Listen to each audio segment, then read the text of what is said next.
Hi, I am here with Jeff Risnar, and he owns his own marketing firm, and we're going to be talking to him today. So, Jeff, I wanted to talk to you Sure. because I did tell you briefly I lost my job. I am trying to figure out where I'm going, and in order to do that, I guess this is my own way of networking and talking to people. Alex is the same way. We're trying to find out where we should be. And I know I've always kind of envied you in a way, and all of these jobs that you've had. They've always seemed real prestigious, and now you have your own marketing firm. So I really just want to ask you, can you just give me a timeline of your career? What did you do and where you are now? Yeah, sure. So first, thanks for coming over, and thanks for asking me to Absolutely. be a part of this. This is pretty Thank cool. So I graduated from Miami of Ohio in 2002, and after I was done, you have the grind of being in college and starting your career. I didn't know what I wanted to do. I had a degree in marketing, and I just said, you know what, I'm just going to take a couple months and just chill and figure out what I want to do.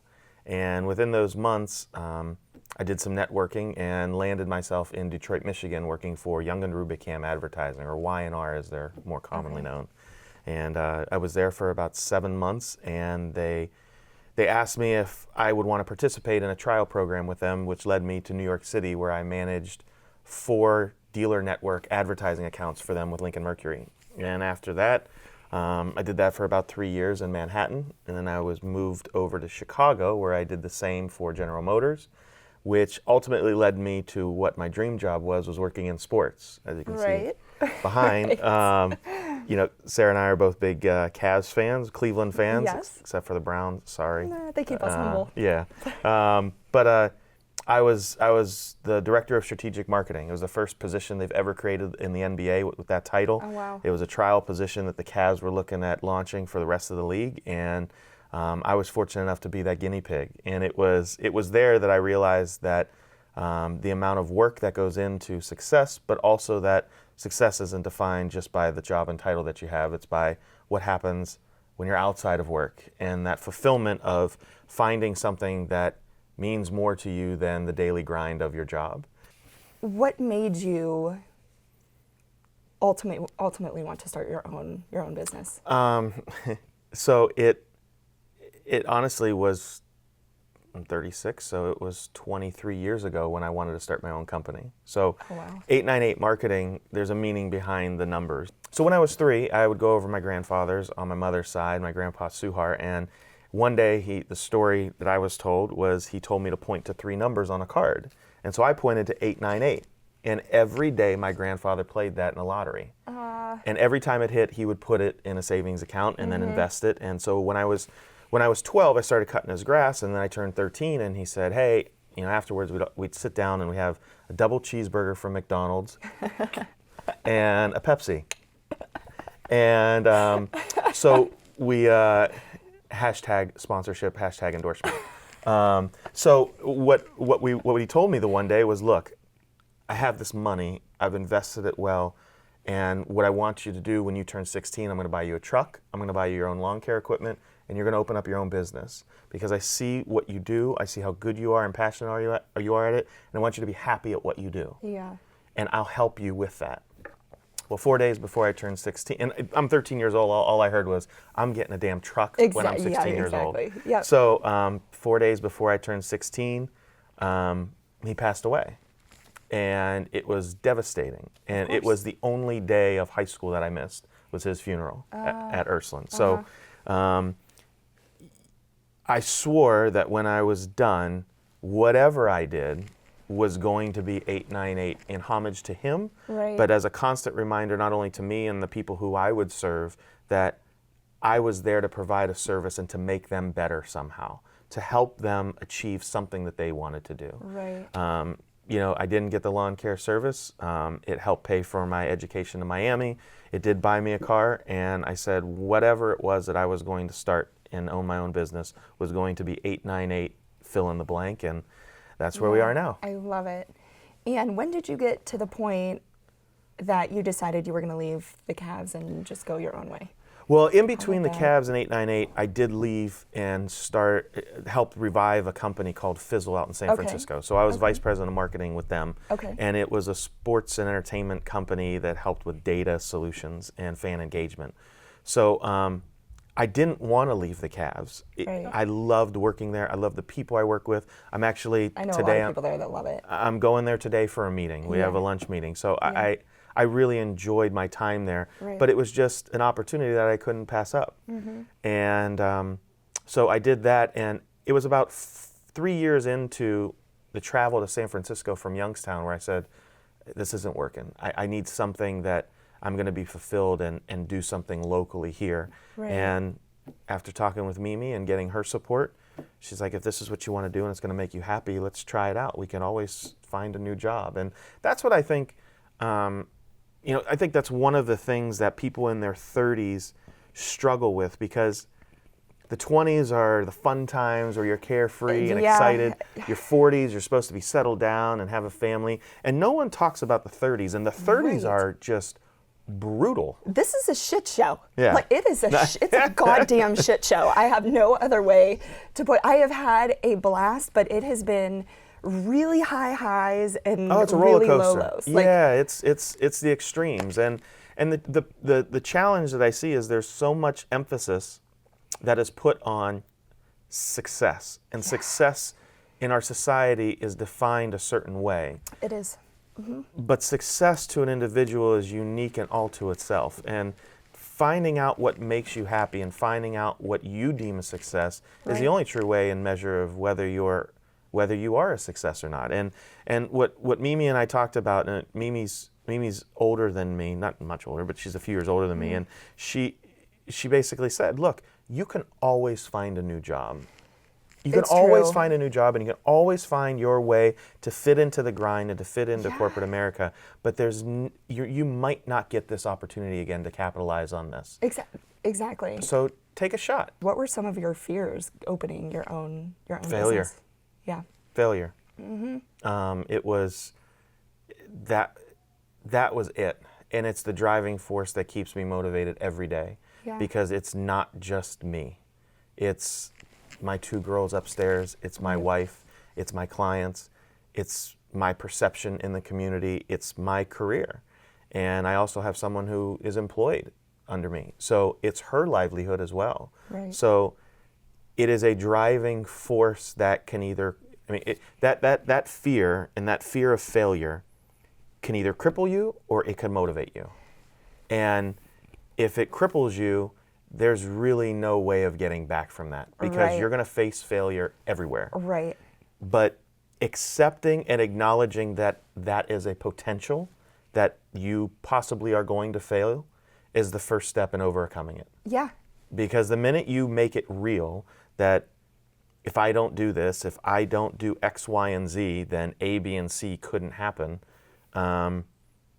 That's how it helps me stay humble and stay motivated. And I made when someone asked you, he was talking about your friend who said, what do you want to do with your life? Yeah. My answer to that is I just want to make a difference for the positive. Yeah. And it's why we get involved with local charity efforts. It's why I sit on boards. It's why I have my own company. And it's why I only take 5 to 6 clients a month, because I can't spread myself out too much, because I won't make a difference and make a positive impact. I won't be good to anybody. So I'd rather Right. take less money and do better work than take more money and have the work sacrificed and be left high and dry. I totally agree. And that was a really important lesson I learned from one of my directors. When he first came in, we were talking, and I wanted this higher sales position. And he said, you need to learn to let go. He said, because you're running this project, you're running that project, you're doing this, you're doing that. He said, you are involved in everything. He said, if you want to do something and make a difference and have an impact on what you're doing, he said, you need to be a laser beam. He said, and you need to be focused on one thing that you're doing. And he was right. And I wrote a blog on our website at 898marketing.com that talks about I ran into a company that I was doing rebranding for, and finally in the middle of the meeting, it was starting to get a little contentious because we were telling them something and they wanted to do something else and go a different way. And so finally I just politely said, look, I want you guys to stop what you're doing and be a postage stamp. And they just all looked at me, and I said, I want you to be a postage stamp. That's your business. They said, no, that's not what we do. You don't, now you're talking crazy. And I said, no. I was like, a postage stamp does one thing. It takes the mail from point A to point B. It does nothing else. Right. And after it gets there, its job is completed. There is no sidetracks. There is no sidebars. It knows what it's supposed to do, and it does it perfectly. Exactly. So find out what kind of postage stamp you're going to be. And once that was, and that's why it's similar to, like you said, the laser beam. I mean, you have to pick something that you're going to be good at and do it well. Right. And stop trying to be everything to everybody, because then you're nobody to anyone. So I guess switching gears like a little bit, when it comes to, what were some of your frustrations at your jobs?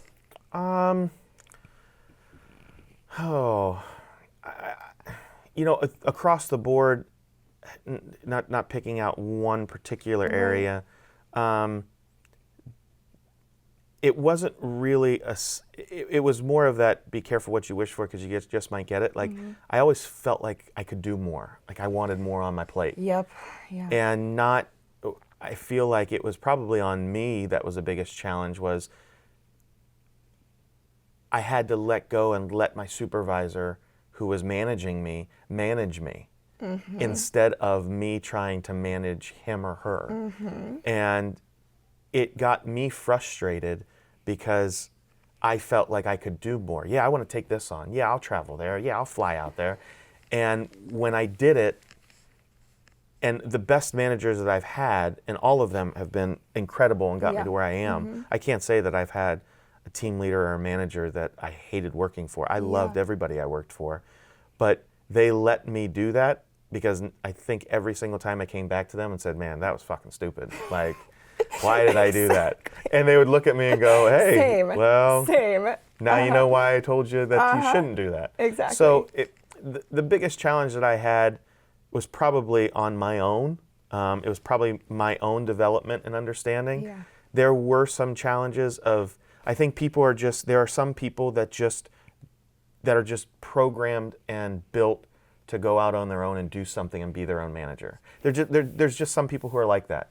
And you need all facets and all areas of that spectrum covered. Some people can just sit and work their 9 to 5 and do what they're told. Yep. And it's great. It's awesome. But there are some people who you can't contain them. You can't cage them in, And you got to let them roam. And sometimes when they roam, they either fall off a cliff or they actually find greener pasture. And if you're a really good manager, an effective manager, you help guide them to that new pasture. Right. So every position that I had, I felt like that my previous manager helped groom me for that. Yeah. They accepted, not failure, but they accepted the possibility of, he's not going to be here forever. Right. So it is my job to groom him into the next position that he wants to get to. And that's why I think that every person that I've had the really honor and privilege of working for, I'm grateful for them, because they helped get me here. Yeah, and there's so much that resonates that you said about that. I think we have like parallel lives, maybe, because everything I feel like is the same. Where if you walked in to that company right now and said, tell us about Sarah, it's definitely, she cannot be contained. She needs to roam. She needs to do her own thing. And that's hard. That's hard as a manager, because it is. if you're in a company where your team leader is managing 10 different people, right? Not all 10 of them are Sarah personalities. Oh no. There is one Sarah, there's one John, there's 2 Kates, there's 3 Jimmys, and exactly. And you have to be able to turn those switches on and off to know, okay, what does Sarah need that's different than John, that's different than Kate, that's different than Jerry, and how do we make that happen? And I think what you've experienced is that there are places where those managers got to that position, maybe not be on merit, but because of extenuating circumstances, or Absolutely, yeah. we're just going to hide somebody. We're just going to bury them over here, and we're just going to let it go. And I think that was a huge problem for me too. I think it's really hard, and I've heard this before from other educators, is that when a teacher goes out into the business world, the one thing we have a problem with is that we are used to controlling everything. We run our classrooms, we manage people, we dictate what goes on and where everybody goes. So we're pretty damn good at that. And when I went into the business world, the first thing that I'm seeing is your degrees don't matter. There are people that are just everywhere. And you're like, oh my God, okay, you just got to know the right people to get to the right place. And then, you know, I told you my company was really young, and it's kind of a double-edged sword where we all want to experiment and try these new things, but yet you can see that lack in some instances of a lack of leadership. So when I'm sitting there and I'm, you know, waving my white flag like, oh no, I really need help this time, nobody knows what to do and you're kind of stuck. And I am. At certain points, I feel like I was left to my own devices and I'm like, okay, I got to figure this out on my own. Yeah. But I think it's, the more I learned, it's kind of like, I don't know if I'm cut for this. And I think I might be one of those people that's supposed to be out on my own, doing my own thing, having people come with me. And, you know, I did a lot of kind of watching and listening. And I said, you know, I was like, years ago, I said, I want to run my own company. I want to be CEO. I want to start something. And I watched my CEO a lot, and I think that it's so easy to follow passionate people. And I see how passionate people are, and you'll go to hell and back for somebody who's passionate about what they're doing. There's no question. There is a difference between a good manager and a good leader, and and they're not synonymous. Right.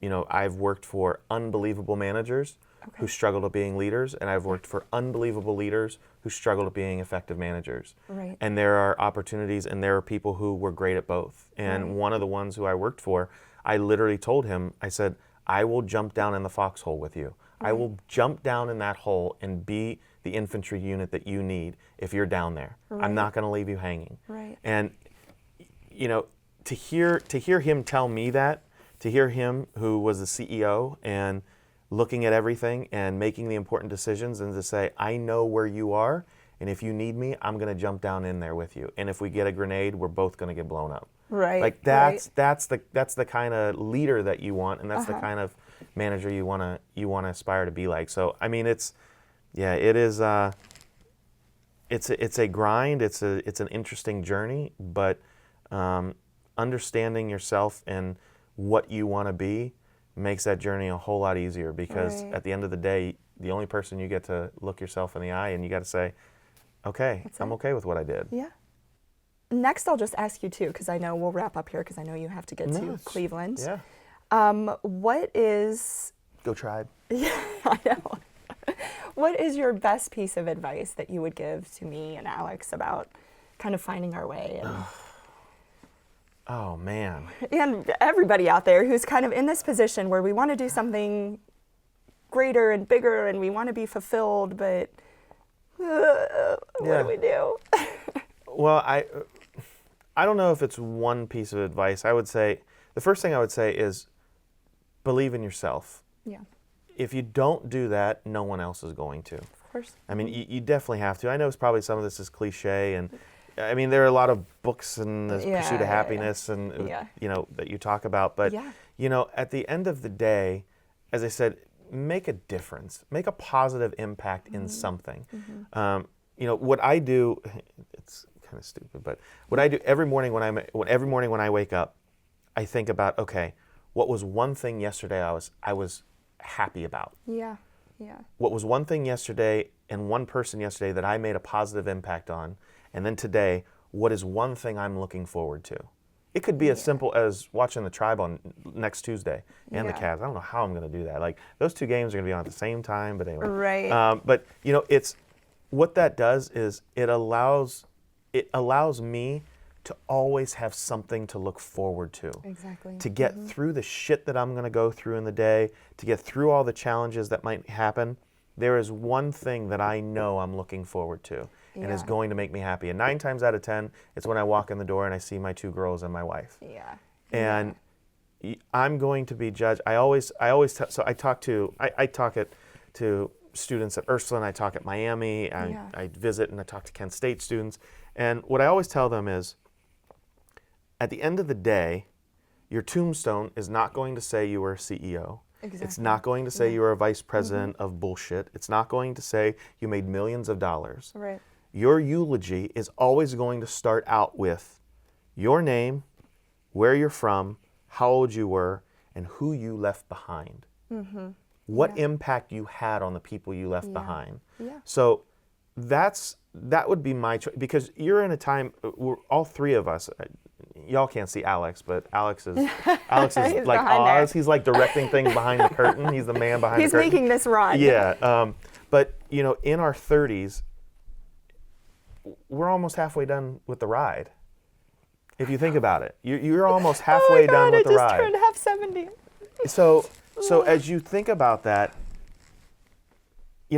what am I going to do? There's a country song, in my next 30 years. In my next 30 years, what am I going to do to improve upon what I did? And not to say that it was bad or it was horrible, but get better. I got another chance. Yeah. So I would take each and every opportunity to think about that. And whether it's your career, whether it's your personal life, whether it's, philanthropic initiatives or community initiatives, there has to be a greater service of you to provide than just sitting in a cubicle. That's part of it. Oh, yeah. But how are you going to be remembered? That's what I think about every day. And for me personally, it changes. I mean, the way I wanted to be remembered when I was 30, when I first got married, is not the same way I want to be remembered now when I'm 36. Exactly. And the same way I wanted to be remembered when I was 24 is definitely not the way I want to be remembered now. I mean, we don't even want to go that route. No, right? But I want, my advice would be is to always want to make a positive impact and be the best that you could ultimately be at whatever you do. And if you find something you love to do, you'll never work a day in your life. I know, right? And I've been fortunate enough to do that and to get to that point along my career. And my father told me that. I asked him, he taught for 30 plus years. And I asked him, well, why are you quitting now? Like, you're dean of students, you sit in an office, you put together schedules. And he goes, because it feels like work. Right. And that was his time to step away. So it is going to be a bumpy ride. You're going to have some highs and lows. Oh, you're telling me. And the lows are going to be probably the lowest you could think of. Yeah, they're pretty. They're down there. But there is never anything. There's never anything that the power upstairs, God upstairs, will give you that you can't handle in a day. Yeah. Just take it one day at a time. I think that's just it. It's definitely gotta have faith. One foot in front of the other. It's a lot of faith. I've made it this far. I've done so many great things. I met Justin Bieber. I mean, really. I thought you said you did great things. That was amazing. Oh, see, now cut it. This is it. That is done. See, it's a damn good thing you didn't start off with that. I would have kicked you out. I'm like, Sarah, we're done. The friendship's over. The interview's over. I've taken the mic off. I'm out. It was like my crowning moment. I mean, I was just like, hey. All right, now let's set the bar a little higher now. All right, a little higher. I'm gonna be fine. I am. Yeah, you will. I will be. I will. Alex and I are both, I think, gonna come out of this okay, and having learned a lot. There is too much invested, both in resources, in people, and in the opportunities. There's way too much at this. We can't even stop at this point. And the opportunities that you have had. And an investment is not just money. It's your time, it's your effort, it's the people you've met. Oh, yeah. Where we got a lot riding now. You're meant to be in this position for a reason. I think so too, yeah. And you'll come out of it.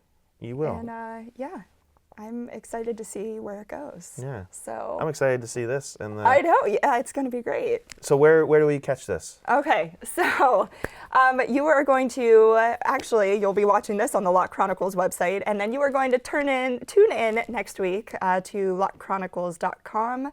You could also catch us on Twitter and Instagram, and what else do we have? Facebook.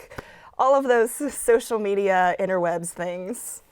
Thank you for watching. Thank you so much, Jeff. Thank you, for Sarah. It was doing this. awesome. I really appreciate this. Yeah, absolutely. And bye from us and more next week. See you later.